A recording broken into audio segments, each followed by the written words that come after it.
Present Rajahmundry పరిసర ప్రాంతాల్లో లాలా చెరువు ఏరియాలో కల్తీ పాలు తాగడం వల్ల 5గురు చనిపోయారు, మిగతా 14 మంది 20 మంది హాస్పిటల్లో చికిత్స పొందుతున్నారని చెప్పి ఒక న్యూస్ అయితే బాగా హల్చల్ చేస్తుందండి. అదైతే అవాస్తవం కాదు, వాస్తవమే. కల్తీ పాలు తాగడం వల్ల 5గురు అయితే చనిపోయారు, ఇదైతే నిజం. కానీ కల్తీ పాలు ఎందుకు వచ్చాయి? అక్కడ ఏమైందంటే కొనేవారు ఎక్కువైపోయారంటే సరుకు ఎక్కువ కావాలి, కానీ సరుకు తయారీ తక్కువ ఉంది. కారణం మనకి మామూలుగా చెట్లు కొట్టేసామా, ప్లాట్లేసి అమ్మేసామా. దీనివల్ల ఏమవుద్ది? తిండి లేక కొన్ని మూగ జీవాలు చనిపోతున్నాయి. పాలిచ్చే జీవాలు తక్కువైనప్పుడు ఏం చేస్తున్నారు?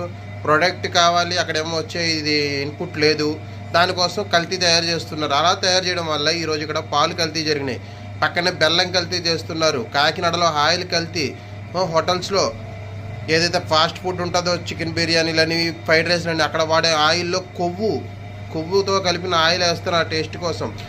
దీని అంతటికి కారణం ఏంటి? పాపులేషన్ పెరిగిపోతుంది, జనాభా ఉన్న ల్యాండ్ తగ్గిపోతుంది. జనాలు పెరిగిపోతున్నట్టు ల్యాండ్ పెరగదు కదా, ల్యాండ్ అయితే తగ్గిపోతుంది. ల్యాండ్ తగ్గిపోవడం వల్ల ల్యాండ్ మీద నుంచి వచ్చే మనకు ఉత్పత్తి తగ్గిపోతుంది.